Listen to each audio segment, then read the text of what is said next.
भक्तमाल में एक कथा आती है। एक जमींदार की बेटी थी, बहुत ध्यान से सुनना, और उसकी बेटी एक राजा की बेटी, दोनों आपस में मित्र थी। एक सामान्य व्यक्ति की बेटी और एक राजा की पुत्री, ये दोनों आपस में सखी थी एक दूसरे की। सब लोग इधर देखो, कथा सुनो बहुत ध्यान से। तो एक बार एक संत चातुर्मास करने के लिए गांव में आए। तो राजा की बेटी रोज अपने भवन से निकल के आती, जमींदार की बेटी के साथ खेलती थी। तो वो संत आकर के उस जमींदार के घर पर ही 4 महीने के लिए रुके। अब संत ने आकर के अपना पूरा, अब जैसे ऐसा होता है कि घर में जब कोई रसिक आते हैं, कोई कथा वक्ता आते हैं, कोई महापुरुष आते हैं, तो 15-16 साल के बच्चे तो कमरे से नहीं निकल के आते अपने। छोटे छोटे बच्चे होते हैं ना, वो देखेंगे अब ये क्या कर रहे हैं, अब इनके ठाकुर जी को कैसे बैठा रहे हैं। कई घरों में हम जाते हैं, हमारे लाल जी संग जाते हैं, छोटे छोटे बच्चे आके हम बैठ जाएं, हम देखें आप कैसे श्रृंगार करोगे।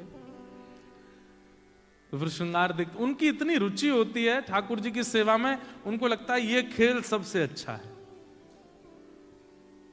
वो बारबी वगैरह को, डॉल को तैयार करती है ना, तो उनकी रुचि बन जाती है कि इनको हम तैयार किया करें। एक घर में एक बालिका थी, वो अपने ठाकुर जी की सेवा करती थी। तो मैं भी उस घर में रुका हुआ था। तो एक दिन वो सेवा कर रही थी और उसके बगल में छोटी सी लाली बैठी थी। तो मैं देख रहा था ये क्या चल रही है चर्चा। तो वो जो बड़ी बालिका जो सेवा कर रही थी ठाकुर जी की, वो छोटी वाली उससे कहती है, ये बोलते क्यों नहीं है। तो बड़ी वाली बोली, बोलते हैं, तू बात तो कर। तो छोटी वाली बोलती है, कन्हैया आप कैसे हो। तो जो बड़ी वाली थी जो सेवा कर रही थी, वो छुप करके बोलती है, मैं अच्छा हूं। और वो छोटी सी जो है ना, वो उसको लगा कि यही बोले। फिर वो बोलती, ओ ये तो बोल रहे थे। बोले हाँ, ये ऐसी बात करते हैं, बात किया कर। तो ऐसे विश्वास जगाया जाता है बच्चों के चित्त में। फिर जब वो अपनी अवस्था में आ जाएं, फिर उनको कथा में लाओ, उनको ज्ञान दो, भगवत गीता का ज्ञान दो, भागवतम पढ़ाओ, ऐसे ऐसे करके फिर उनकी भक्ति को और जागृत करो। पर बाल्यावस्था, ये जो छोटे छोटे बच्चे आए ना, ये इस अवस्था में अगर भक्ति आपने सही रूप में दे दी, वो जाएगी नहीं। तो वो दोनों बालिका, एक जमींदार की बेटी और एक राजा की कन्या, खेल रहे थे। उसी समय जमींदार के घर एक महापुरुष आए चातुर्मास के लिए। तो संत अपनी बढ़िया ठाकुर जी निकाले, पूरी पिछवाई लगाई, उनका सिंहासन रखें, उस पर इत्र लगावें, अपने शालिग्राम भगवान को विराजमान करें, पंचामृत अभिषेक करें। अब ये दोनों कन्या द्वार पर खड़ी खड़ी देख रही थी। और फिर इन दोनों ने एक दूसरे को देख के बोला, ये वाला खेल हम भी खेलेंगे, ये खेल बहुत अच्छा है। तुलसी तोड़ के लाओ चढ़ा दो, पुष्प तोड़ के लाओ चढ़ा दो, इत्र से भगवान को बिल्कुल शाइन चिकने कर दो, और उनके 2 तिलक ऐसे लगा दो, माला पहना दो, आरती कर दो, फिर भोग लगाओ, जैसे हम खाते हैं वैसे इनको खिलाओ। ये खेल बहुत अच्छा, हमको भी खेलना है। और वो दोनों बोली कि पहले सीख तो लें। तो रोज जाकर के बैठ जाती उन महापुरुष के पास और पूरी सेवा देखती कैसे करते हैं ये, और एक दूसरे से फिर बात करती, ऐसे करना है, फिर ऐसे करना है। वो बोलती ऐसे नहीं, बीच में ये भी तो करना है। बोले हाँ हाँ ये भी करना है। 4 महीने उनके देखने में ही निकल गए। अब 4 महीने बाद महापुरुष का जाने का समय आया। जैसे ही जाने को तैयार हुए तो अपने ठाकुर जी समेटने लगे। सवेरे सवेरे दोनों लाली आई, आकर के जैसे देखा तो पिछवाई उतारी जा रही है, सिंहासन बंद किया जा रहा है, ठाकुर जी उठा के बक्सा में धरे जा रहे हैं। दोनों रोने लगी। बोले ये क्या हो रहा है। बोले अभी ये महाराज जी जा रहे हैं। इतना रोई, फूट फूट करके उन महाराज जी के चरणों में छोटी छोटी लाली गिर गई। वो बोली महाराज जी आप चले जाओ, पर अपने ठाकुर जी हमको दे जाओ। हमने पूरी सेवा सीख ली इनकी, हम पूरे 4 महीने हम यही तो करती थी कि आप कैसे करते हो। तो महाराज जी छोटी सी लाली है, 4-5 साल की दोनों की आयु, कैसे करेंगी सेवा। आप हमसे पूछ लो, एक एक बात हमको पता है। सुबह इतने बजे उठाना है, फिर उसके बाद ठाकुर जी को दूध का भोग लगाना है, दूध के भोग के बाद फिर उनको गर्म जल से स्नान कराना है, फिर पंचामृत से स्नान कराना है, फिर शुद्ध वस्त्र से पहुंच करके इत्र लगाना है, फिर तिलक लगाना है, फिर उसके बाद ठाकुर जी को तुलसी अर्पित करनी है, फिर पुष्प चढ़ाना है, फिर भोग बना करके पधराना है। सब आता हमको, आप अपने ठाकुर जी हमको दे जाओ। और कोई अपने ठाकुर जी कैसे दे सकता है? महाराज जी तो परेशान हो गए, बोले ये क्या होगा। भक्तमाल में कथा है, तो वो महाराज जी बोले बड़ी विडंबना, तो वो जमींदार आ गया, बोले महाराज मेरी बेटी को ना दो चलेगा, फिर दूसरी राजा की बेटी है, अगर इसको नहीं दिया आपने और इसने जाके कहीं शिकायत अपने पिता से कर दी तो आप भी जानते हैं कि राजा की कहां तक पहुंचे, अगला चातुर्मास देख नहीं पाओगे आप। तो बोले हम तो गलत फंस गए। और बोली सुनिए, अगर आपने राजा की कन्या को दे दिया और मेरी कन्या को नहीं मिले तो फिर इन दोनों में वैसे कलेश चलेगा, तो राजा मेरी पुत्री और मुझको नगर से बाहर कर देंगे। बोले तुम जब तक यहां रहोगे कलेश करेगी तुम्हारी बेटी की, मुझे दो तो तुम भी बाहर जाओ और हम महाराज सब बिगड़ जाएगा, ठाकुर जी तो फिर आ जाएंगे जीवन में, इनको दे जाओ हमारी बेटियों को। संत बोले ये कोई ऐसे खिलौना है, ये दे जाओ, मैं कैसे 50 साल से सेवा कर रहा हूं मैं इनकी, ऐसे कैसे दे जाऊंगा। तो बोले आप ही सोच लो फिर क्या करना है।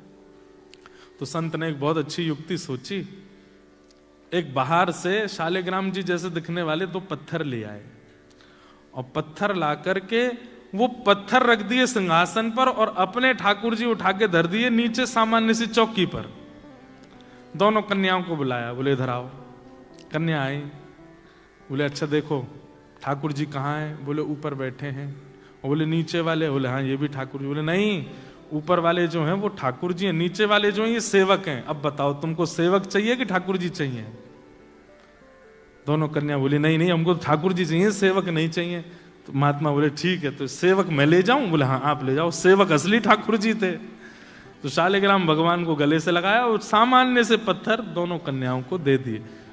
जैसे जाने लगे तो कन्या बोली इनका नाम क्या है ठाकुर जी का? तांगा में बैठे बैठे महाराज जी बोल गए सिलपिल्ले भगवान। कौन से भगवान? उड़ीसा में बच्चों को पिल्ले कहते हैं। क्या कहते हैं? अब मैं गलत हूं तो पता नहीं, पर मैंने सुना है। तो सिलपिल्ले भगवान। अब आप सोचना, ना कोई संप्रदाय है, ना कोई पद्धति है, ना कोई नियम है, ना किसी भी प्रकार का क्रम है, ना भगवान असली के हैं, केवल सामान्य गली का पत्थर है। नामकरण गुरु जी कर गए। अब वो सूबेदार की जो बेटी थी जमींदार की, वो अपने घर में सेवा करती और जो राजा कन्या थी वो अपने राजभवन में सेवा करती। और दोनों जब मिलते तो अपने अपने सिलपिल्ले भगवान की बात करते। आज तेने क्या किया? आज मैंने खीर का भोग लगाया, आज मैंने गुड़ का भोग लगाया, आज मैंने ये किया, आज मैंने वो किया। और दोनों बड़ी प्रसन्न। अब एक दिन क्या हुआ, जो जमींदार था उसका छोटा भाई, वो उससे बहुत बैर मानता था अपने बड़े भाई से। उसने कहा, पैसे देकर के चोरों को बुलाया और कहा इसका पूरे घर का सब सामान चोरी करके और ले जाओ और पीछे से मेरे घर में धर देना। लोगों को तो यही पता चलेगा चोरों ने चोरी की, ये थोड़ी पता चलेगा मैंने करवाया। तो चोर गए, आधी रात में पूरा घर चोरी कर लिया, उसमें सिलपिल्ले भगवान और ले गए जमींदार की बेटी के। अब सुबह उठते ही पूरा घर तो रोवे कि हमारे चांदी के बर्तन चले गए, हमारे सोने चले गए, हमारे आभूषण चले गए, हमारे तखत चले गए, हमारे बिस्तर चले गए, ये चले गए। और वो कन्या रो मेरे भगवान सिलपिल्ले चले गए। मेरे सिलपिल्ले कहाँ चले गए? उन्होंने कुछ खाया नहीं होगा, सुबह से भूखे बैठे होंगे बेचारे, सुबह उठते ही दूध पीते हैं, नहीं पिलाऊं तो रोते हैं, कहाँ चले गए होंगे? पिताजी मेरे सिलपिल्ले भगवान लाओ, मेरे सिलपिल्ले भगवान लाओ। पिताजी बोले यहां पूरा घर लुट गया, तेरे को वो पत्थर की पड़ी है? बोले पिताजी पत्थर नहीं है मेरे भगवान सिलपिल्ले हैं। वो खाते हैं, मैं खिलाती हूं उनको, उन मेरे साथ बैठते हैं, बात करते हैं मेरे से। बंधुओं, परिवार का जो विरह था वो तो 2-3 दिन में कम सा हो गया, लेकिन उस कन्या का नहीं हुआ। वो तो रो रो करके बेहाल, भोजन पानी छोड़ दिया, रोने लगी, बोले मैं प्राण त्याग दूंगी मेरे अगर परमात्मा नहीं आए तो पिता ने कहा, देख ये सब किया धरा तेरे चाचा का है, और हम सब जानते हैं कि सारा धन उसने अपने घर में धर रखा है, लेकिन क्या बताएं समाज में उसकी छवि बढ़िया है, इसलिए कोई मानेगा नहीं, चोरों का इल्जाम लगा रहे हैं, चोर ले गए, लेकिन तू तो उसकी भतीजी है, तुझ पे तो थोड़ी दया आएगी उसको, तू चली जा उसके घर जाके कहते चाचा जी कुछ 2 चाय मत दो, मेरे भगवान दे दो। तो बेटी चली गई, चाचा जी हमें पता है चोरी आपने करवाई हमारे घर में। ये सुनते ही चाचा तो बरसने लगा, तुझे किसने कहा मैंने चोरी करवाई है? बोले मैं आपको दोष देने नहीं आई हूं, मेरे सिलपिल्ले भगवान भीतर है, उनको दे दो, बाकी कुछ 2 चाय मत दो। तो चाचा ने सोचा अगर मैंने सिलपिल्ले दे दिए तो प्रमाणित हो जाएगा ना कि चोरी मैंने ही करवाई है, ऐसे कैसे दे दूं? तो व्यंग में चाचा बोले तेरी भक्ति बहुत है, तू अपने घर से चल के यहां तक आई है, तो चल अपने सिलपिल्ले भगवान को बुला दे, अगर वो घर में हो तो खुद निकल के आ जाएंगे बाहर, इतना तो कर ही सकते हैं। और कहते हैं श्री नाभा गोस्वामी जी, उस कन्या ने आर्त भाव से नेत्रों में अश्रु भराए और दोनों भुजा खड़े करके हाथ कांप रहे हैं, पैर कांप रहे हैं, होठ फड़फड़ा रहे हैं, हे मेरे सिलपिल्ले नाथ, यदि मैंने भाव से आपकी सेवा की हो, यदि मैंने आपसे बहुत प्रेम किया हो, यदि आपकी सेवा में कोई चूक ना की हो, तो आप चल करके बाहर आ जाओ।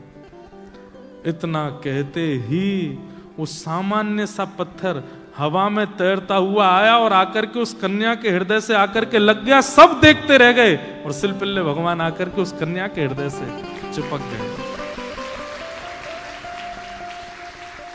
बंधुओं, वो चाचा ने जब देखे कि अपने आप भीतर से पत्थर उड़ करके आया और आके हृदय से लग गया, वो तो तुरंत नतमस्तक हो गया। बोले कि जिस घर में ऐसी भक्त कन्या है उस घर से मैं विद्रोह मानूं? सारा धन लेकर के गए, अपने भैया को अर्पित कर दिया और भैया को जाके बताई बात। तब परिवार के घर के लोगों ने ये माना, वो अब तक तो यही मानते थे कि पत्थर से खेलती है, तब उनको विश्वास हुआ कि नहीं ये तो साक्षात परमात्मा है। सिलपिल्ले। अब राजकन्या, उस राजकन्या का विवाह हो गया। विवाह में उसने एक ही शर्त रखी कि मैं अपने सिलपिल्ले भगवान को लेके जाऊंगी। सिलपिल्ले नाम सुनते ही जिससे ब्याह हो रहा था राजकुमार, वो बहुत जोर से हंसा। तो उसी समय राजकन्या को खटक गया। वो बोले कि ब्याह तो करूंगी लेकिन इसके संग रहूंगी नहीं, मैं मेरे ठाकुर जी की हंसी उड़ा रहा है। ब्याह हो गया, पालकी में बैठ करके जा रही थी अपने ससुराल। तो बीच रास्ते में कहीं रुके सब लोग प्रसाद पाने के लिए, और वो कन्या अपनी पालकी में बैठी सिलपिल्ले भगवान से बात कर रही थी। भूख लगी है, कुछ खाओगे? अरे आज तो बहुत थक गए होंगे आप, अब मैं अभी पहुंच जाएंगे, फिर वहां बना करके खिलाऊंगी, रास्ते में नहीं खाते, झूठा कूटा हो गया होगा। ऐसे ऐसे बात कर रही थी। तो राजकुमार उसने सोचा सब लोग व्यस्त हैं, मैं जाके पालकी में बैठूं, थोड़ी देर बात तो करूं इससे, अभी तक मुझसे बात नहीं करी इसने। तो राजकुमार आया, आकर के पालकी में बैठा। बोले क्या बड़बड़ा रही थी तुम, किससे बात कर रही थी? तो अपने ठाकुर जी को ऐसे डलिया में सुंदर पात्रों में ठाकुर जी थे हृदय, मेरे प्राणनाथ, मेरे जीवननाथ, मेरे सर्वस्व, मेरे प्राणाधार, मेरे जीवनधार सिलपिल्ले। बोले सुन, तू कुछ भी बोला कर, ये प्राणनाथ मत बोला कर, तेरा प्राणनाथ मैं हूं। 7 फेरे होने के बाद जीवन भर तेरा प्राणनाथ मैं रहूंगा, ये पत्थर को प्राणनाथ मत बोला कर।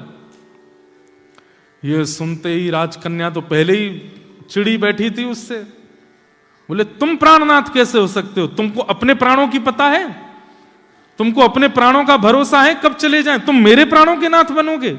अरे ये तो संसार समाज है, यहां विवाह करना पड़ता है कन्या को, तुमसे ब्याह कर लिया है मैंने, वास्तव में तो मेरे सिलपिल्ले भगवान तुम पर कृपा करने के लिए जा रहे हैं, तुम मेरे प्राणनाथ नहीं हो सकते। संसार के लिए पति बन गए हो, पर मेरे पति, जगत पति तो मेरे सिलपिल्ले भगवान है। ये सुनकर के राजकुमार को क्रोध आया। तुरंत सिलपिल्ले भगवान जो उसके थे पत्थर, उठा करके उस सरोवर में फेंक दिया। बोले ले, तेरे प्राणनाथ डूब गए नदी में, बुला ले अब ये सुन करके तो वो राजकन्या रोने लगी। दौड़ करके अपने प्राण त्यागने के लिए जैसे ही जाने लगी, सबने रोक लिया। जो राजा थे, रानी, सबने उसको रोका, पकड़ा। वो चिल्ला चिल्ला करके कहे, मेरे प्राण चले गए, अब मैं जीवित नहीं रह सकती, अब मैं जीवित नहीं रह पाऊंगी। यहां राजकुमार ने कहा, उनमें प्राण हैं, वो तेरे प्राणों की रक्षा करते हैं। तूने इतना सब कुछ दिया उनके लिए, आज वो इतना नहीं कर सकते कि वो तुझसे दूर हो गए तो अपने आप तेरे पास आ जाएं। पुकार ले, अगर हैं भगवान तो आ जाएंगे। यहां पर राजकन्या ने भी उसी विश्वास के साथ, उसी भाव के साथ पुकारा, हे मेरे सिलपिल्ले नाथ, यदि मैंने आपकी बड़े भाव से सेवा की हो तो मेरे पास आ जाओ।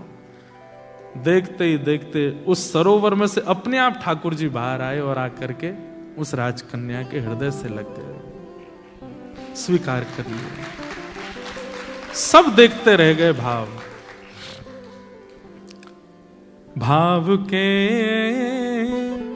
वश में है भगवान, भाव नहीं तो हर मंदिर में दीखत बस पाषाण। भाव होए तो जित देखूं तित प्रगट होए भगवान। भाव के वश में है भगवान। देखने वालों के लिए गंगा एक नदी भी हो सकती है, लेकिन मानने वालों के लिए वो मां है।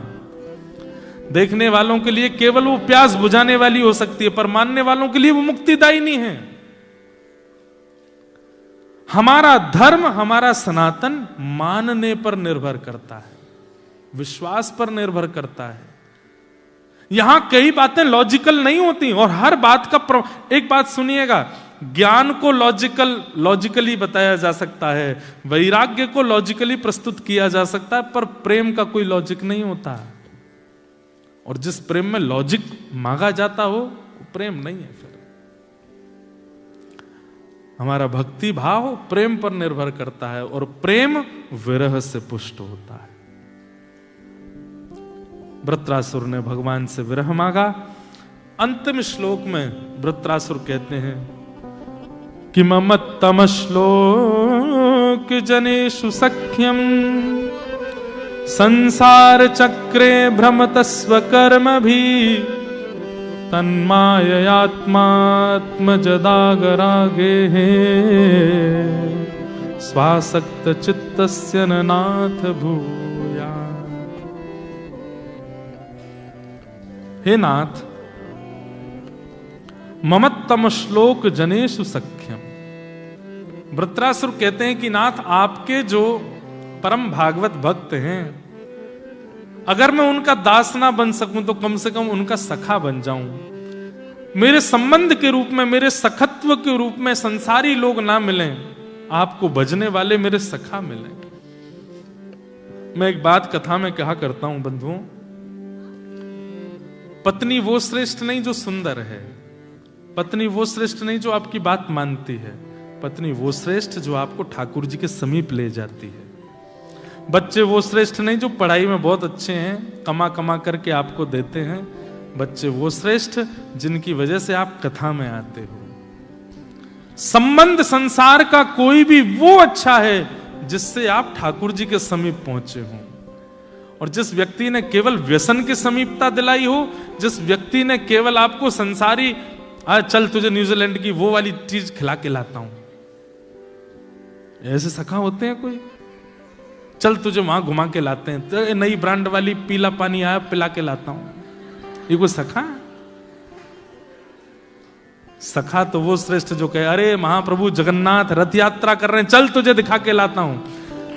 आप कहो अरे बहुत भीड़ होगी भाई, कैसे? अरे जीवन भर क्वींसलैंड देख लेंगे, जीवन भर ऑस्ट्रेलिया घूम लेंगे, अमेरिका देख लेंगे, एक बार देवों के देव, नाथों के नाथ, अनाथों के नाथ जगन्नाथ जी को रथ में तो देख लें एक बार, चल जगन्नाथ यात्रा। ऐसे मित्र को गंडा बांध देना, बोले जीवन में तेरी मेरी यारी कभी खत्म नहीं होगी, तू मेरा सबसे अच्छा सखा, ठाकुर जी के पास ले जा रहा है। जिसने फोन करके आपको कहा हो कि भैया इंद्रेश जी आ रहे हैं, मेलबर्न में कथा है, सुनने आना तुम। आपने कहा भाई कौन इंद्रेश जी कौन, अरे रुक जा लिंक भेजता हूं यूट्यूब की, देख एक बार सुनने आइयो। अरे मैं तो बहुत व्यस्त हूं। अरे ठीक है यार, शनिवार रविवार है, एक दिन सोमवार है, एक दिन का बनाता हूं। और आप आ गए कथा में। तो जिस सखा ने आपको बुलाया, भले ही कथा से कोई फर्क पड़ा हो नहीं पड़ा हो, लेकिन वो सखा बहुत अच्छा है जिसने आपको कथा में बुलाया, जो ठाकुर जी का सामीप्य प्रदान करवा रहा है, जो ठाकुर जी के समीप लेके जा रहे हैं, वो सबसे वही बात यहां पर कह रहे हैं। एक रामायण की चौपाई, मानस जी की चौपाई मुझे याद नहीं, याते भलो नरक को वासा, दुर्जन संग न देह विधाता। हाँ, सत्संगी का हमको कभी संग ना मिले, इससे बढ़िया तो हमको नरक मिल जाए, लेकिन कभी गैर सत्संग ना मिले। तो इसलिए यहां पर क्या कह रहे हैं कि ममत्तम श्लोक जनेषु सख्यम। वृत्रासुर कह रहे हैं नाथ जाते जाते एक कामना और पूरी कर जाओ। बोले क्या? आपको जो भजने वाले हैं, आपका जो स्मरण करने वाले हैं, उनको मेरा सखा बना दीजिए, वो मेरे सखा बन जाएं। बोले उससे क्या होगा? बोले जब आपको भजने वाले मेरे सखा बन जाएंगे तो उन सखाओं का जब मैं दर्शन करूंगा, जब मैं उनके पास बैठूंगा, जब वो मेरे समीप आएंगे, उनका दर्शन, उनका स्मरण और उनकी वार्ता से ही मेरे ना जाने कितने पाप नष्ट हो जाएंगे। चलती फिरती गंगा है ऐसा मित्र जो ठाकुर जी की याद दिलाता हो, ठाकुर जी के समीप ले जाता हो, ठाकुर जी की बातें बताता हो। वो सबसे अच्छा सखा है, वो सबसे अच्छी पत्नी है, वो सबसे अच्छा जीव है। उसका त्याग मत करना।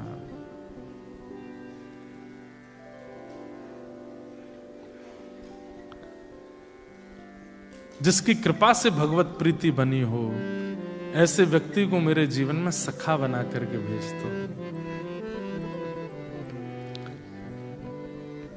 वृत्रासुर ने इन 4 श्लोकों में ये भाव कहे। पहले श्लोक में दासत्व मांगा, दूसरे श्लोक में विरह मांगा और तीसरे श्लोक में सखा मांगे।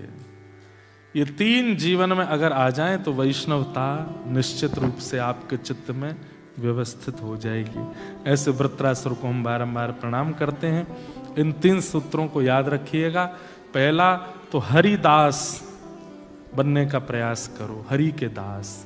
दूसरा, हमारे चित्त में प्रेम, हमारे चित्त में विरह प्रकट हो किशोरी जी का, ठाकुर जी का, ये भाव प्रयास करो।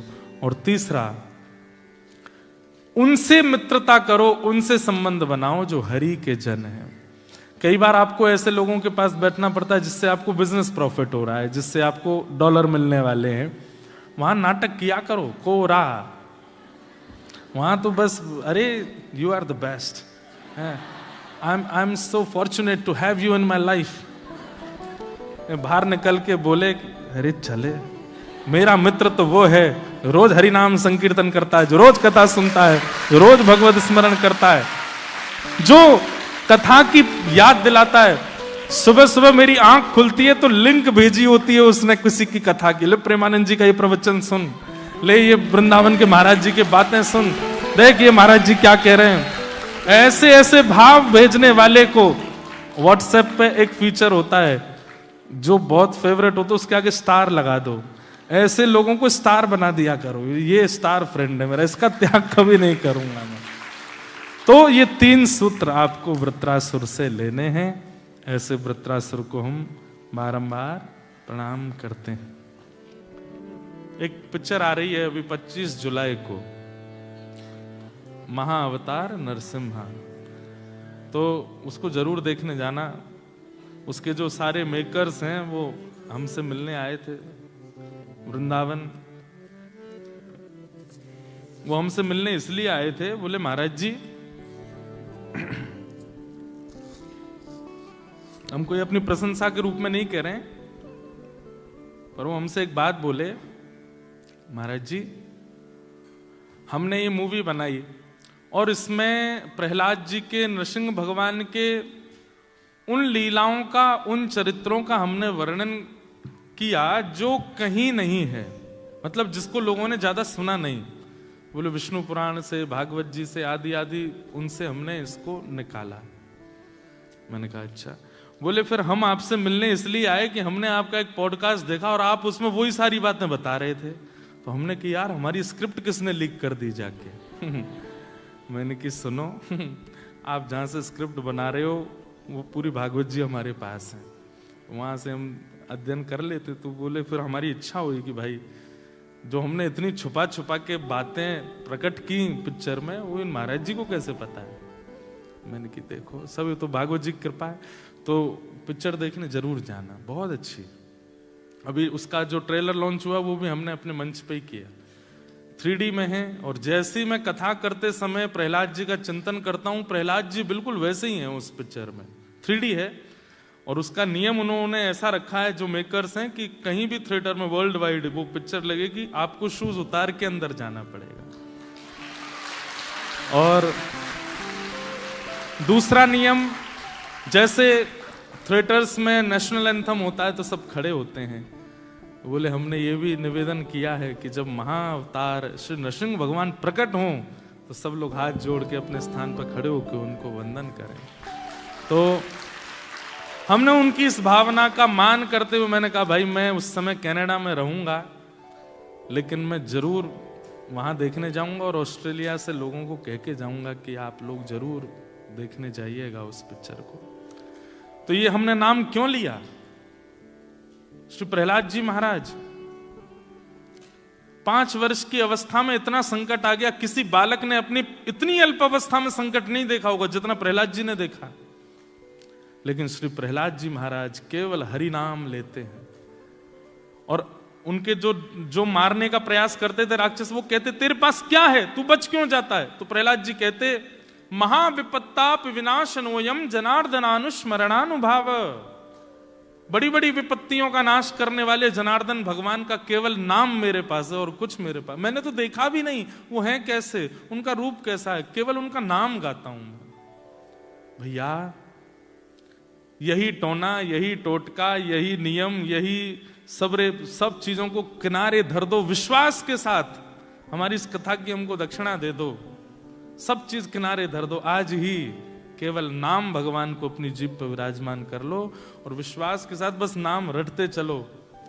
काम करते चलो, नाम रटते चलो, हर समय कृष्ण का ध्यान धरते चलो, मुरली वाले को मन से रिझाते चलो, कृष्ण गोविंद गोपाल गाते चलो। सुख में फूलो मती, दुख में भूलो मती, प्राण जाए मगर नाम भूलो मती, काम की वासना को मिटाते चलो, कृष्ण गोविंद गोपाल गाते।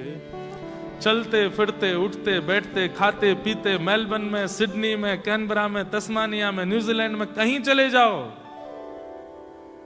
जिस देश में जिस वेश में परवेश में रहो,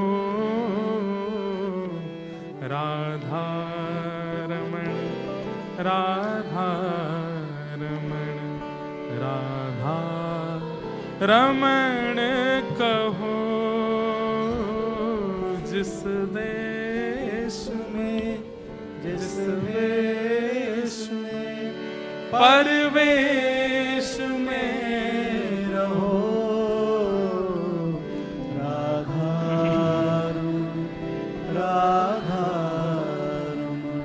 राधा रमण कहो। हम आपकी मजबूरी समझते हैं, आपको पार्टीज अटेंड करनी पड़ती, आपको कभी कभी अनुचित कपड़े पहनने पड़ते हैं, आप ऐसे देश में रहते हो, कई बार आपको ऐसे लोगों के बीच में जाना पड़ता है जो गौ मांस तक खाते हैं, लेकिन केवल हमारी इतनी प्रार्थना है, कहीं जाओ कहीं बैठो कुछ भी करो, राधा रमण राधा रमण राधा रमण राधा, ये मन में चलते रहने दो, इसका त्याग आप अपने आप अनुभव करेंगे,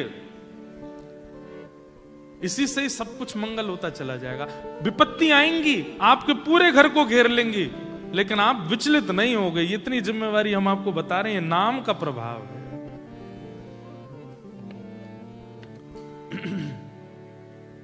मीराबाई को विष तक पिला दिया गया। जब मीराबाई के पति की मृत्यु हो गई, मेरा चरित्र सुनिए एक बार, बहुत सुंदर है। यही जो महाअवतार नरसिम्हा पिक्चर बना रहे हैं, यही लोग हमारी मीरा चरित्र सुन के मीराबाई की एक पिक्चर बना रहे हैं। बहुत सुंदर चरित्र। मीराबाई ने विवाह मन से नहीं किया, केवल मां की राजी के लिए किया, और पहले ही अपने पतिदेव से कह दिया कि हम आपकी कोई भी पत्नी इच्छा पूरी नहीं कर सकती, अगर मंजूर हो तो ब्याह करो। लेकिन धन्य है भोजराज जिनसे ब्याह हुआ मीराबाई का। उन्होंने मीराबाई से पता है क्या कहा? बोले मैं आपसे ब्याह इसलिए नहीं कर रहा कि मेरे घर पत्नी आवे, तो बोले मैं इसलिए आपसे ब्याह कर रहा हूं कि हमारा मेवाड़ जो है ना, वो प्रसिद्ध है राजाओं के लिए, वो प्रसिद्ध है योद्धाओं के लिए, उसकी प्रसिद्धि हो जाए एक भक्त के लिए, इसलिए मैं आपसे ब्याह कर रहा हूं कि आप मेरे साथ चलें और मेवाड़ की भूमि को एक भक्त की उपस्थिति की प्रसिद्धि करावें। मेवाड़ केवल योद्धाओं का आना जाना होता है, मेवाड़ केवल बड़े बड़े वीरों का आना जाना होता है, मेवाड़ में भक्तों का आगमन प्रारंभ हो जाए, इसलिए मैं एक भक्त के चरण पड़वाना चाहता हूं। इसलिए मीराबाई ने ब्याह किया था। ये तो मीराबाई तो सर्वस्व ठाकुर जी को दे चुकी हैं। लेकिन कुछ दिन बाद ही जब पतिदेव की मृत्यु हो गई, तो उनकी ननद और देवर बहुत प्रताड़ना करते थे, बहुत कष्ट देते थे मीराबाई को। लेकिन मीराबाई सहती थी, बस रहती थी, क्योंकि संसार का नियम है कि विवाह के बाद रहना पड़ता है गृहिणी को अपने ससुराल में, इसलिए रह रही थी। प्रतीक्षा कर रही थी कि कोई कह देगा, कोई आज्ञा करेगा तो ही जाऊंगी, अपनी इच्छा से नहीं जाऊंगी। इतना सहा मीराबाई ने, विष पिला दिया। विष को देख करके मीराबाई बोली ये काला काला क्यों है? तो ननद ने कहा तेरा कन्हैया काला है ना, उसका अभिषेक करके ला, इसलिए काला हो गया है। चरणामृत है। चरणामृत सुनते ही पी गई। भैया एक बात याद रखना, चरणामृत में योग्यता नहीं, प्रसाद में योग्यता नहीं, विश्वास में योग्यता होती है। आपको जब प्रसाद दिया जाता है और आप प्रसाद के रूप में देखते हो लड्डू है, तुरंत प्रसाद का प्रभाव खत्म हो जाता है। आपके हाथ में प्रसाद दिया गया, आपने प्रसाद देख, अच्छा क्या है? बोले खीर है। खीर शब्द मन में आते ही, विचार आते ही उसका प्रसाद का प्रभाव खत्म हो जाता है। प्रसाद हाथ में धारण कराया गया, तो जैसे प्रसाद हाथ में आवे, चैतन्य महाप्रभु कहते हैं महाप्रसादे गोविंदे, उनके प्रति गोविंद की भावना रखो। वो साक्षात श्री कृष्ण है, ये मान करके सिर से लगा के जैसे ही पाओगे, चाहे जो हो कल्याण करेगा। वस्तु की भावना नहीं। मीराबाई वही भावना रखती थी। उनको तो कह दे कोई चरणामृत है, अब वो भले ही कहीं का भी जल हो, चरणामृत मान के पीती, और प्रभाव भी चरणामृत का ही होता था। कह दिया चरणामृत, विष पी गई, कुछ नहीं हुआ मीराबाई को। और जिस विष को, जिस वैद्य से उस विष को बनवाया था, उस वैद्य को बुलाया ननद ने और छोटे देवर ने, और कहा तूने हमसे छल किया, ये विष बता करके दे गया, कुछ नहीं हुआ मीराबाई को। बोले अरे मैं तो ऐसा विष बनाया कि उसको सूंघ ले तो मर जाए आदमी। तो कटोरी मंगवाई, उसमें 1-2 बूंद बचा था। बोले तू चाट के दिखा इसको। वैद्य ने जैसे ही चाटा, प्राण निकल गए। ये देख करके उनकी ननद तो समझ गई, बोले मीरा सामान्य। उसी समय मीराबाई की शरणागति ले ली। बोले कि सामान्य नहीं है। क्या करती थी मीराबाई? केवल नाम। मेरे तो गिरधर गोपाल, दूसरों न कोई, जाके सिर मोर मुकुट, मेरो पति सोई। केवल कृष्ण नाम गाती हैं और सेवा करती हैं। आप क्यों भटक रहे हो इतनी प्रपंचों में, इतनी व्यवस्थाओं में, इतने ये करो वो करो, इससे ये हो जाएगा, इससे यूं बन जाएगा, इससे ये हो जाएगा, इससे यूं होता है। अरे नाम का आश्रय ले लीजिए और उस नाम को अपना जीवन अर्पित कर दीजिए, फिर देखिए चमत्कार होते जाएंगे, आपको पता भी नहीं चलेगा। नाम आश्रय हो जाए। तो आज बहुत सारे प्रश्न आए हैं, आज गिरधर लाल जी भी आए हैं और आज रास भी होना है, आप लोग तैयार होके भी आए हैं। मेरी तरफ से आप लोगों के लिए हाँ सब बांट ले जाना। महाराज जी ने हमको दिया, हम आपको दे रहे हैं। आज भी कई सारे प्रश्न आए हैं, पर हमारी बड़ी गंदी आदत है, हम एक संग इतना जल्दी पढ़ नहीं पाते। अब आप 20 प्रश्न दे गए यहाँ पे। तो प्रणाम Guruji, my question is if Ram and Ravan prayed to Shiv, why weren't they friends? Ram और रावण दोनों ने जब शिव की आराधना की तो वो मित्र क्यों नहीं थे? अब आप एक बात सुनिए, जरूरी नहीं है कि एक की आराधना करने वाले एक से होते हैं। घर में रहने वाले सदस्य एक ही अन्न का सेवन करते हैं, पर एक भाई थोड़े तेज हो गए, एक भाई थोड़े सामान्य हो गए, ये सब तो विचारधारा पर। दूसरी बात, इधर देखो, ध्यान से सुनो कथा, आज लास्ट है, हम चले जाएंगे, फिर सुन लो क्या बता रहा था। हाँ, दूसरी बात, एक की आराधना करना ये बड़ी बात नहीं है, किस भावना से कर रहे हो ये बड़ी बात है। आपकी इच्छा क्या है? रावण शिव की आराधना करता है और उसके प्रति इच्छा क्या है? मैं अजर हो जाऊं, मैं अमर हो जाऊं, मैं शक्तिशाली हो जाऊं, मैं बलवान हो जाऊं, मैं ऐसा हो जाऊं, पूरा विश्व थरथर कांपे, आदि आदि आदि। और राम जी किस लिए आराधना करते हैं? निराकार मोंकार मूलम तुरीयम गिरा ज्ञान गोतीतमीशं गिरीशं करालं महाकाल कालं कृपालं गुणागार संसार पारं नतोऽहं नमामि शमीशा निर्वाण रूपम विभुम व्यापकम ब्रह्म वेद स्वरूपम। सीता जी का हरण हुआ, आपने कहीं सुना कि महादेव महादेव मेरी पत्नी कहाँ है, मुझे ढूंढ के लाके दे दो, हे महादेव कृपा करो, मेरे को मेरी सीता से मिलवा दो। राम जी रोए नहीं, पुरुषार्थ किया, परिश्रम की, सेना बनाई, लेकर के आए, रोए नहीं महादेव के पास जाकर के। वो बात अलग है कि वहां पर रामेश्वर भगवान की स्थापना की। रामेश्वर भगवान का मतलब क्या होता है? रामस्य ईश्वर। राम जी कहते हैं जो मेरे भी ईश्वर हैं, मैं उनको प्रणाम करता हूं। ऐसा कह करके रामेश्वर भगवान की स्थापना की तो महादेव प्रकट हो गए। बोले ये गलत परिभाषा है, मैं इनका ईश्वर नहीं हूं। बोले राम जिसके ईश्वर हैं वो रामेश्वर है।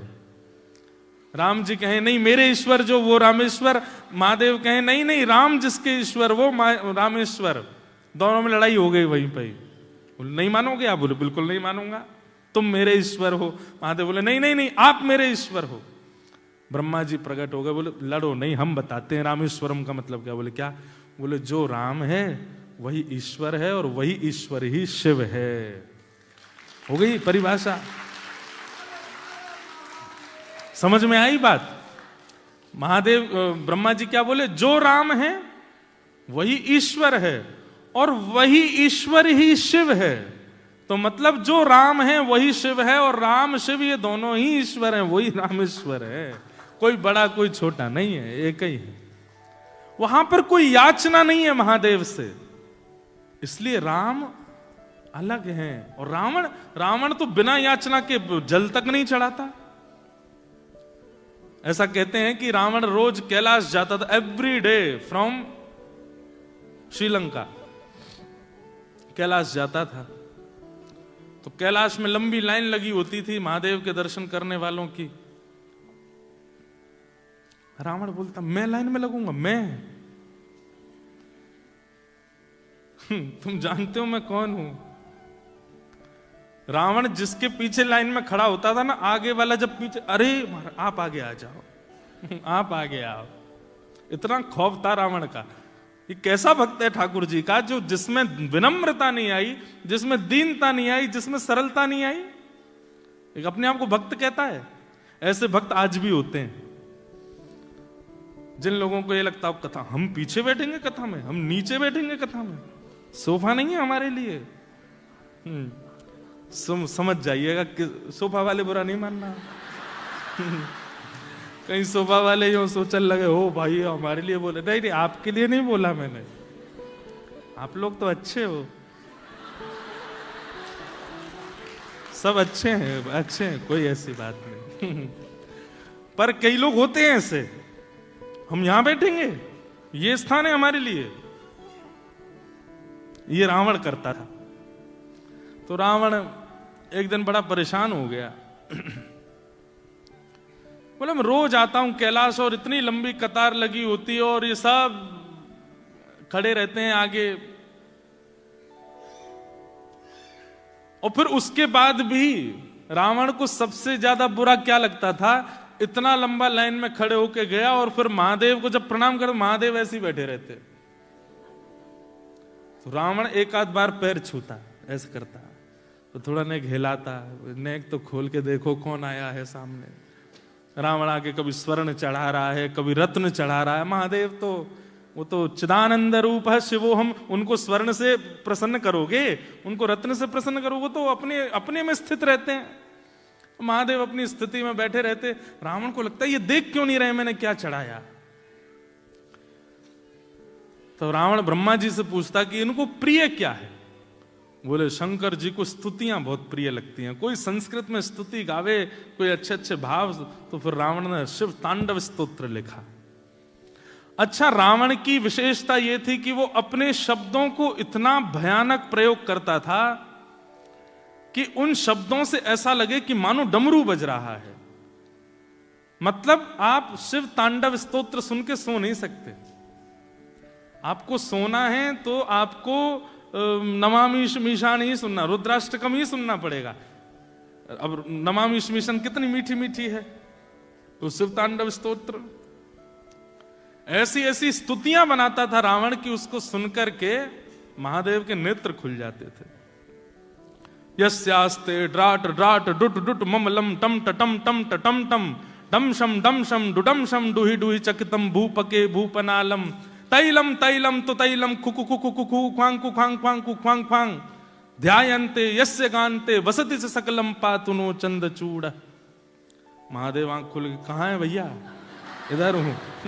क्यों? हिमालय की चोटियां हिलने लगती थीं, क्योंकि एक तो होता है एक मुख से और मीठे स्वर से बोलना, वो 10 सिर से चिंगाड़ करके बोलता था, पूरी ताकत लगा देता था, तो हिमालय हिलने लगता था, बर्फ गिरने लगती थी, महादेव भी झूमने लगते थे। महादेव के कौन भाई रुक जा आ जा, जल चढ़ा ले, आ जा। तो काय को इतना परेशान होता? अब ये है रावण। भले ही उसने शिव आराधना की, लेकिन विनम्रता से नहीं, दैन्यता से नहीं, सरलता से नहीं।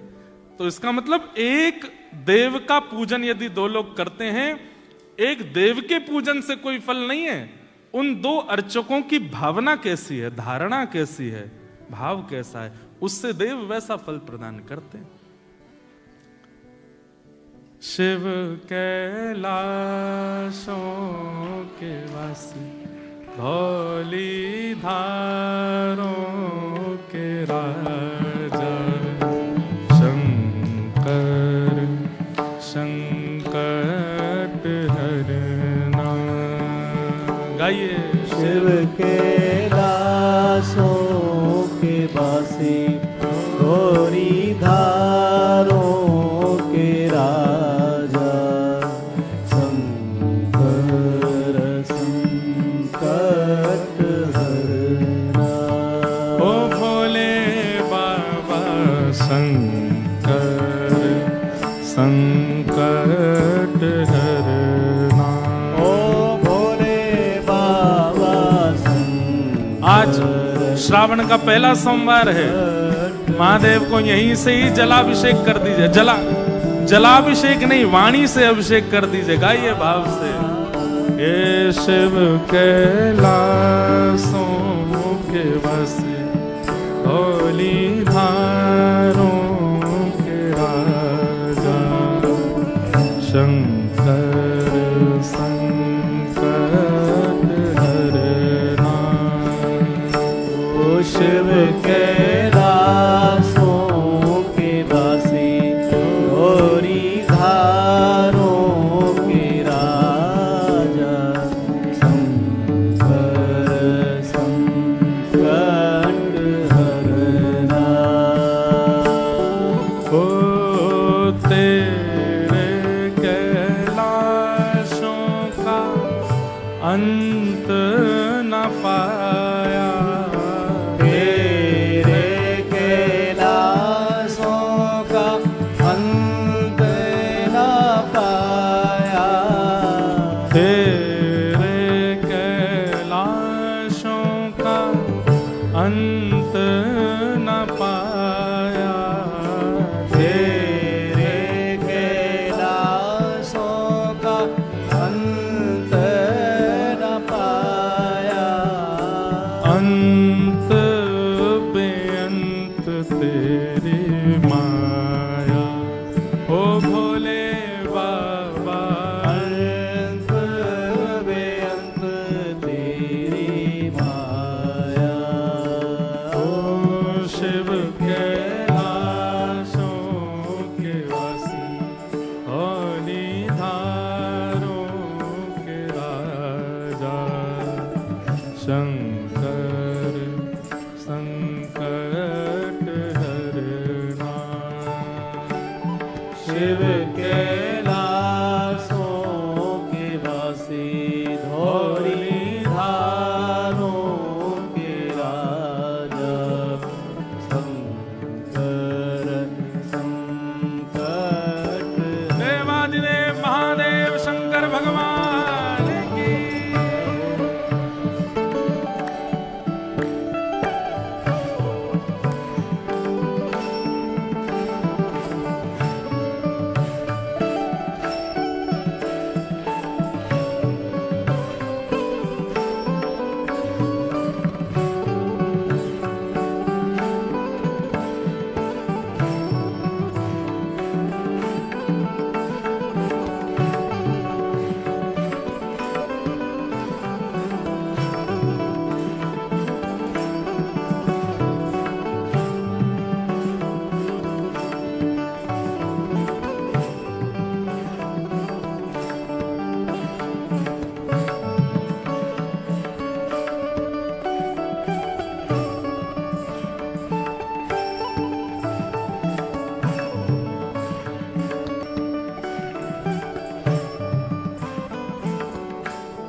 धतूरा बेल की पत्तियाँ भांग धतूरा शिव जी के मन को लुभाए। ओ भोले बाबा शिव जी के मन को भाए। हाँ भोले बाबा शिव जी के मन को लुभाए। ओ भोले बाबा शिव जी के मन को भाए। भाव भाव से शिव कैलाशों के रस डोली धारों के राजा शंकर संकट हरना। ओ भोले शिव के दासों के बासी गोरी धारों के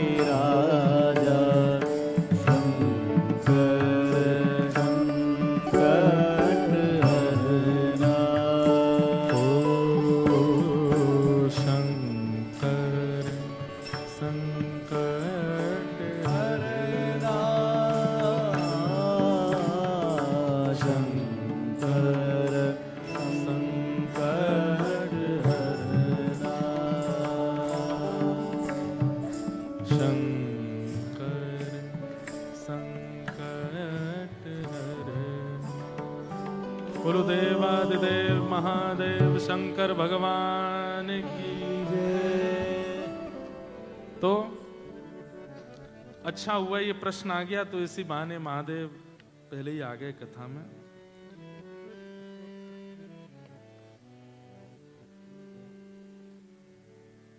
किसी ने कहा कि कल आपने विरह के बारे में बताया, लेकिन अगर किसी को विरह की अनुभूति ही ना हो, क्योंकि उन्हें हमेशा ऐसा लगे प्रभु निरंतर हमेशा उनके साथ हैं, निरंतर उनके सर पर उनका हाथ है।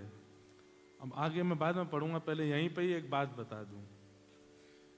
घड़ा होता है ना, घड़े से पानी तभी छलकता है जब वो पूरा भर जाता है। आधे में भी पानी तो होता है लेकिन छलकता नहीं है। और कई बार ऐसा होता है कि जो टोंटी होती है, टोंटी समझते हो?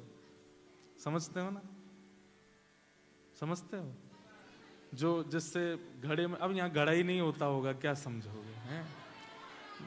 यहाँ घड़ा होता है, होता है। वाह भैया। तो घड़े में अगर टोंटी थोड़ी ऊपर लगी हो और पानी उससे नीचे लेवल पे हो, तो आप कितना भी खोल लो नहीं निकलेगा, उसको पूरा भरना पड़ेगा, तभी मध्यस्थ की टोंटी जो होगी वहां से जल बाहर आ सकता है। आपको भले ही कितना भी अनुभव होता है कि ठाकुर जी आपके साथ हैं, ठाकुर जी आपके साथ लीला कर रहे हैं, संयोग भी अगर हो रहा होगा तो भी नेत्र सजल तो होते होंगे। भगवत कृपा अगर परिपूर्ण रूप से होगी तो उसका प्रमाण सजल नेत्रों से ही होगा। विरह का मतलब केवल याद में तड़पना नहीं होता। कई बार कई लोगों को इस बात का भी विरह होता है कि नाथ मैं योग्य नहीं हूं, आप मुझ पर इतनी कृपा कर क्यों रहे हो? मैं कहीं भी मंदिर में जाता हूं, आप मुझे दिख जाते हो, मैं तो लायक ही नहीं हूं नाथ। जिनको नहीं मिलते वो ना मिलने के लिए रोते हैं, जिनको मिलते हैं वो इसलिए रोते हैं कि आप, मैं हूं ही नहीं लायक, मुझे क्यों सब जगह अनुभव करा देते हो आप। तो आपको यदि अनुभव हो रहा है बहुत अच्छी बात है, आपको ठाकुर जी का अनुभव होता है कि ठाकुर जी सचल हैं, मेरे साथ लीला कर रहे हैं आदि आदि, पर फिर भी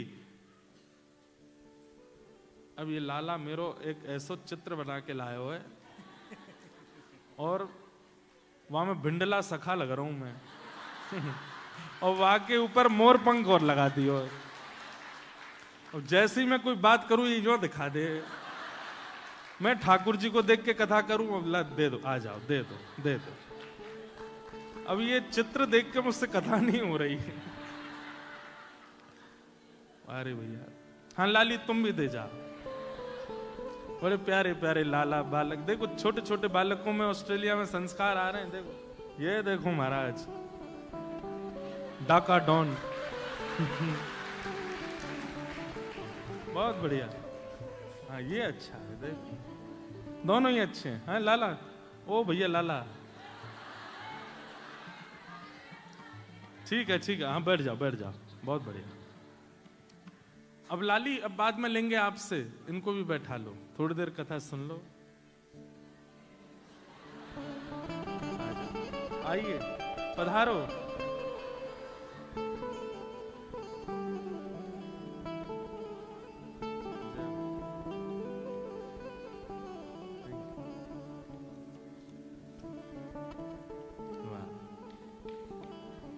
छोटे छोटे बच्चों में भाव आते हैं तो अच्छा भी लगता। अच्छा आ जाओ।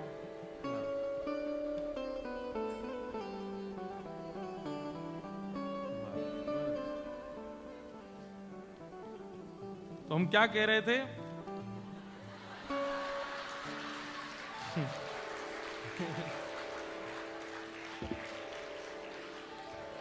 आ जाओ, एक ही बार में आ जाओ भाई सबरे।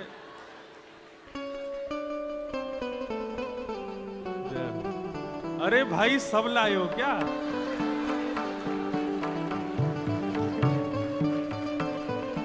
लाओ भाई।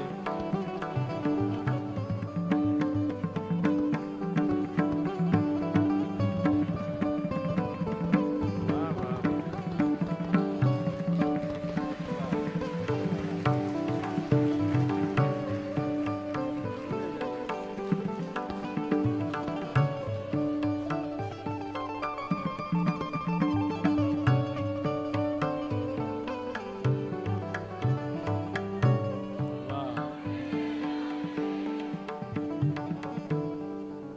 असली सखियां तो यही हैं सब आज रास की। देखो वाह, बहुत बढ़िया, बहुत आनंद भैया। ये देखो हम भले ही इसमें, वो बेचारी अकेली नहीं आई, दादाजी को संग लेके आई। आओ आओ आओ, आ जाओ, ऐसे रोना नहीं, आ जाओ।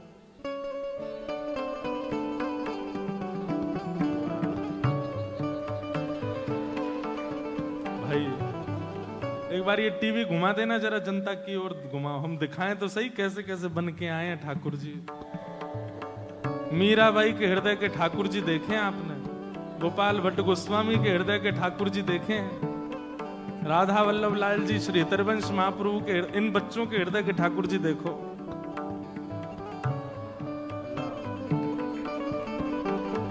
ये तो अभी अभी बना के लाई है, ये तुरंत।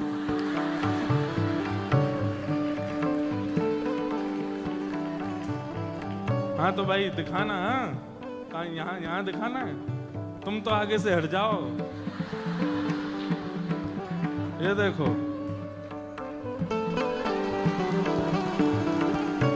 दिख रहे हैं?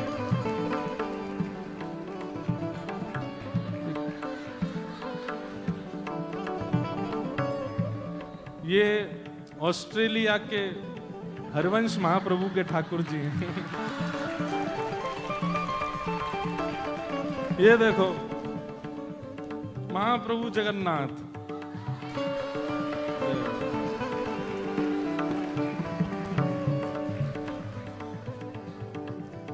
ये सीधे उल्टे कहां से हैं?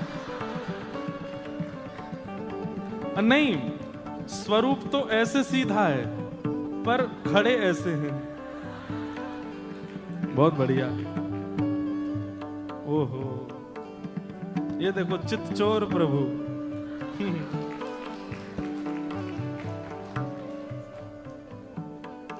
कंस को मारने की जरूरत नहीं पड़ेगी, देख के ही मर जाएगा।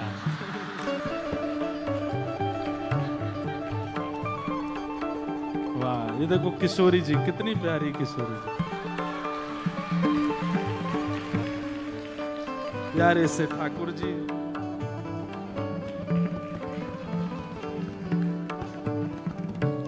श्रीनाथ जी, गिरधर लाल प्यारे। आप लोग देखो, ये बच्चे कितना परिश्रम करते होंगे ठाकुर जी के चित्र बनाने में।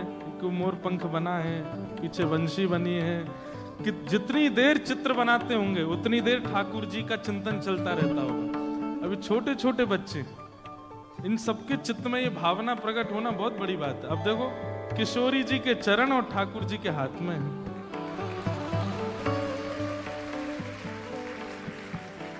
और लिखा है किशोरी तेरे चरणन की रज पाऊं। वाह, ये देखो राधा रानी आज रास में तैयार होके आई हैं।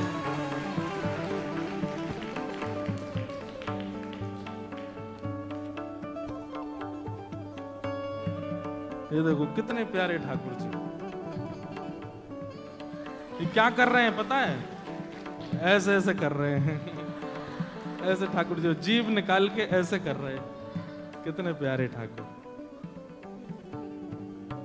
और ये राका डॉन लास्ट में। बोल वृंदावन बिहारी लाल की जय हो भैया। ऑस्ट्रेलिया के सब बालकन की जय हो, और इन बालकन के माता पिता की भी जय हो। ऐसे बालक आपके यहाँ, जैसे मानो छोटी छोटी कर्मा बाई, करमेती बाई, ध्रुव प्रहलाद जैसे आपके नन्हे नन्हे बालक हैं। अब देखो पीछे से और आ रहे हैं। अभी बैठ जाओ, फिर बुलाएंगे, अभी लंच टाइम में बुलाऊंगा मैं। अभी बैठो, डिनर टाइम पे, अभी कथा चल गई। हाँ, कथा कहाँ चल रही थी? महादेव। नहीं, किसी का प्रश्न पढ़ रहा था मैं। हाँ, ठाकुर जी का अनुभव होता है, विरह नहीं होता। आदि आदि सब भाव थे। अब हम प्रश्नों को सबको प्रणाम करते हैं। जो कथाक्रम हमारा चल रहा है उसको पूरा कर देते हैं और फिर रास में प्रवेश करेंगे। वृत्रासुर भगवान की स्तुति गा रहा है और वृत्रासुर ने ठाकुर जी की स्तुति गाते हुए निवेदन किया कि हे नाथ, समंज सत्वा विरहई एकांक्षे। कल उसने विरह की कामना की थी ठाकुर जी से। एक बात हमारा बहुत ध्यान से सुनिएगा, बहुत सब लोग इधर देखो। विरह उसी भाव का होता है जिसको आप प्राण अर्पित कर चुके हो। जिसके प्रति अभी प्राण अर्पित नहीं किए उसके प्रति विरह नहीं होता। चाहे वो संसार में कोई व्यक्ति हो, चाहे वो परमात्मा हो, जिनको आप अपने प्राणाधार मान चुके हो, विरह उन्हीं के लिए होता है। ठाकुर जी को केवल आप अपने ऊपर कृपा का सोर्स मानते हो, आपके केवल बिगड़ी बनाने वाले ठाकुर जी हैं, आदि आदि ये सब भावना आपके चित्त में, तो उनका विरह कभी नहीं होगा। लेकिन आपके प्राणनाथ, आपके जीवननाथ, आपके सर्वस्व यदि ठाकुर जी हैं तो आपको विरह होगा। तो जिनके चित्त में विरह की भावना नहीं है वो प्रार्थना किया करो कि हे किशोरी जी आप हमारी प्राण बन जाओ, हे श्याम सुंदर आप हमारे प्राण बन जाओ। हम जिसको अपने प्राण मान लेते हैं फिर उसको पाने के लिए दिन रात एक कर देते हैं। कल मैंने एक बात कही थी कि आप लोग सुनते होंगे संसार में लोग लड़की के लिए हत्या कर लेते हैं, लड़के नए नए, लड़कियां लड़कों के लिए अपनी जान गंवा देती हैं। चलो यहां तक भी ठीक समझ आ जाती है बात। धन के लिए लोग अपने हत्या कर लेते हैं, अपने प्राण त्याग देते हैं, आत्महत्या कर लेते हैं। क्यों? पैसा नहीं था हमारे पास। इन सबको आप प्राण मान सकते हो, श्याम सुंदर को प्राण नहीं मान सकते। कभी किसी ने कभी आज की डेट में आपने ऐसा सुना? ऐसा करना नहीं कोई। राधा रमन जी के दरबार पर खड़ा हो गया वो छुरी लेकर, बोले हे राधा रमन लाल मिलो नहीं तो मैं प्राण त्यागूं। नहीं दिखा होगा। राधा वल्लभ जी के आगे कसम खा रहा हो यदि 3 दिन में नहीं आए मेरे पास तो जमुना जी में कूद जाऊंगा। किसी सुना आपने? अभी तक नहीं सुन सकते। मैं कह दूं कान पकड़ के सॉरी बोलते हुए, कोरा नाटक करते हैं हम लोग, प्राण मानते ही नहीं ठाकुर जी को।